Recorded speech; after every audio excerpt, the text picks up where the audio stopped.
The Psalter is a collection of 150 individual poems spanning decades, organized into a retelling of Israelite history.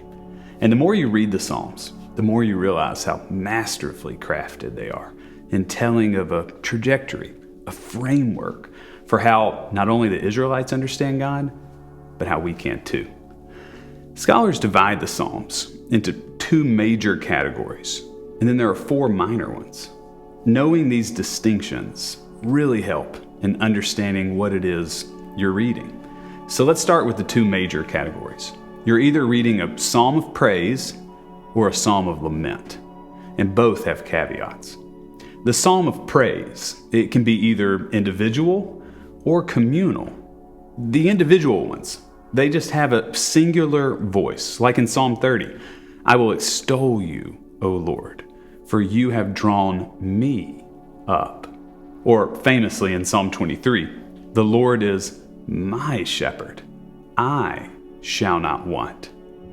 But there are communal hymns of praise too, and they speak from a collective voice of Israel, like Psalm 33. Rejoice in the Lord, all you righteous. Our soul waits for the Lord. He is our help and shield. The Psalter is chock full of these strophes of praise, but not all of them are. The second major psalm is one of lament. These hymns, they speak to the tragedy of God's people. They hold deep emotional pain, and they show us it's okay to tell God about it. Something a lot of us, I think, have been doing lately. And honestly, this kind of psalm, these laments, they're the most therapeutic offerings the Bible has to give us. Just listen to this communal lament in Psalm 12. Help, O Lord, for there is no longer anyone who is godly. The faithful have disappeared from humankind. They utter lies to each other. With flattering lips and doable hearts they speak. May the Lord cut off all faltering lips and the tongues that make great boasts. And then there's individual laments, like in Psalm 6. O Lord, do not rebuke me in your anger, or discipline me in your wrath. Be gracious to me, for I am languishing. Heal me, for my bones are shaking with terror. These major themes make up about 2/3 of the Psalter, but there are four minor categories too, like the royal psalm. These speak of the Lord's protective hand over Israelites' kings, Solomon and David, who reigned in Jerusalem during their monarchy. Take Psalm 21. In your strength the king rejoices, O Lord, and in your help how greatly he exalts. You have given him his heart's desire and have not withheld the request of his lips. This psalm blesses the kingship of David and gives God the praise for his courage and leadership. There are other psalms, like creation psalms in Psalm 8. When I look at your heavens, the work of your fingers, the moon and the stars that you have established, what are human beings that you are mindful of them, mortals that you care for them? These celebrate God's sovereignty over all of the created order. The third minor psalm is a wisdom psalm, which provides instruction for right living or having right faith. Take the very first psalm, Psalm 1. Happy are those who do not follow the advice of the wicked, or take the path that sinners tread, or sit in the seat of scoffers, but their delight is in the law of the Lord. Finally, there are enthronement psalms that celebrate the Lord as the rightful king. These psalms are what the trajectory of, I would argue, the whole Psalter points us to: a future with God as king. Take Psalm 99. The Lord is king. Let the people tremble. He sits enthroned in the cherubim. The earth quakes. He is exalted over all the people. Let them praise your great and awesome name. Holy is he. So these 8 types of psalms, I think they need our attention. They each give us an entry point into speaking and singing and praising God, which is desperately needed right now.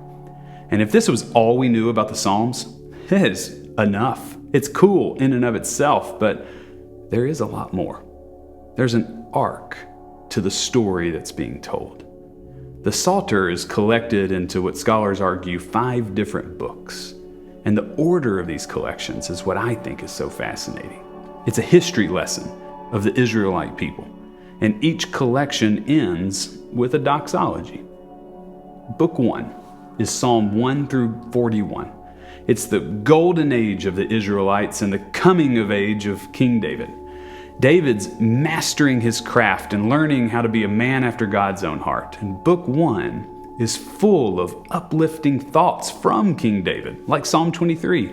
The Lord is my shepherd, I shall not want. And then others like, the Lord is my light and my salvation. To you, O Lord, I lift my soul. In you, O Lord, I seek refuge. I will extol you, O Lord. I will bless the Lord at all times. I mean, you can hear King David's spiritual tone. He's searching after a God who blesses and cares, which is because these are all written during the pre-exilic period when Israel was winning. But that soon changes. Book 2, Psalm 42 to 72. It is not uplifting. It's full of laments from and for both David and the community. I mean, it opens like this. Psalm 42. My soul longs, my soul thirsts for the living God. When shall I come and behold the face of God? My tears have been my food day and night, while people say to me, where is your God? Then Psalm 43. Vindicate me, O God.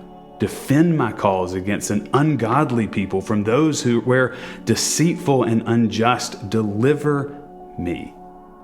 In Book 2, the tone completely shifts. You get the urgency of how things are not as good as they once were described, and how things need to change. This book was written during the Babylonian struggle, in which the Israelites eventually lose and become captive. Enter Book 3, Babylonian captivity. Psalm 73 to 89. It's where we get words like this. O God, why have you cast us off forever? Why does your anger make against the sheep of your pasture? How long, O Lord? How long? I cry aloud, O God. Hear my cries.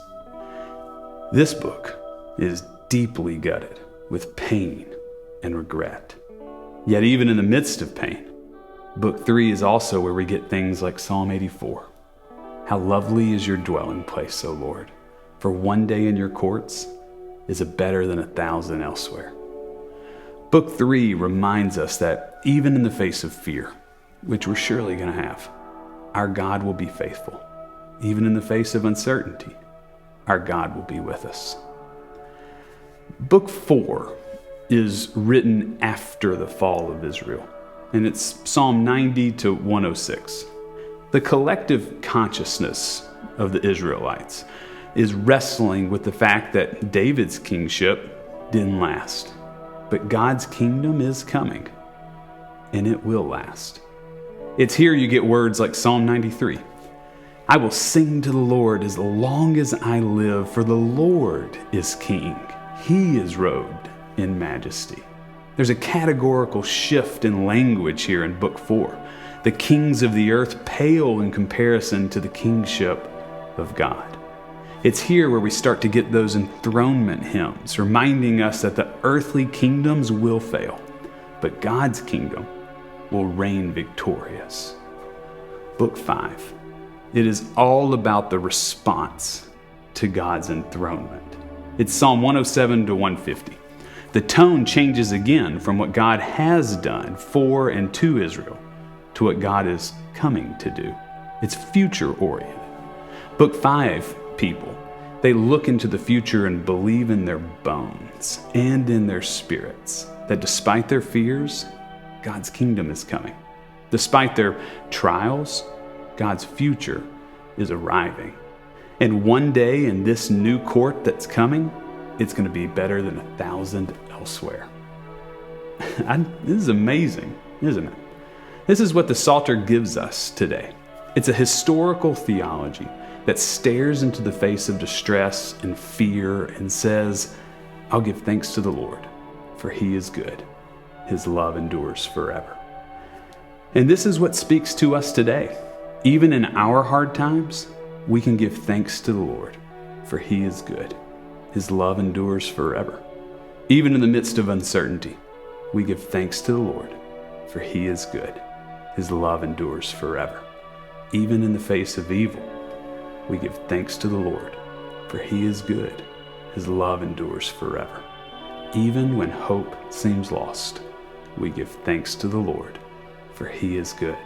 His love endures forever. The Psalter exists not as a shallow form of faith. It is not pie in the sky. It is faith tested. And it's in the Psalter where we find the resolve to say, no matter what, I'll give thanks to the Lord, for he is good. His love endures forever. That's a message we all need right now.